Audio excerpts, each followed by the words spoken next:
The National Weather Service in Omaha has issued a severe thunderstorm warning for northeastern Fremont County in southwestern Iowa, Montgomery County in southwestern Iowa, southeastern Mills County in southwestern Iowa, northern Page County in southwestern Iowa, until 9:45 p.m.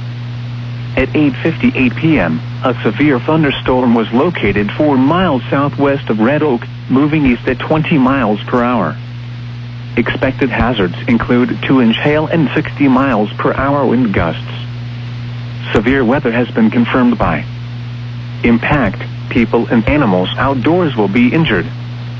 Expect hail damage to roofs, siding, windows, and vehicles. Expect wind damage to roofs, siding, and trees. This severe thunderstorm will be near Red Oak around 9:05 p.m. Stanton around 9:15 p.m. A tornado watch remains in effect until midnight Central Daylight Time for southwestern Iowa. For your protection, move to an interior room on the lowest floor of a building. A tornado watch remains in effect until midnight Central Daylight Time for southwestern Iowa. Repeating, a severe thunderstorm warning has been issued until 9:45 p.m. for the following counties in Iowa: Fremont, Mills, Montgomery, and Page.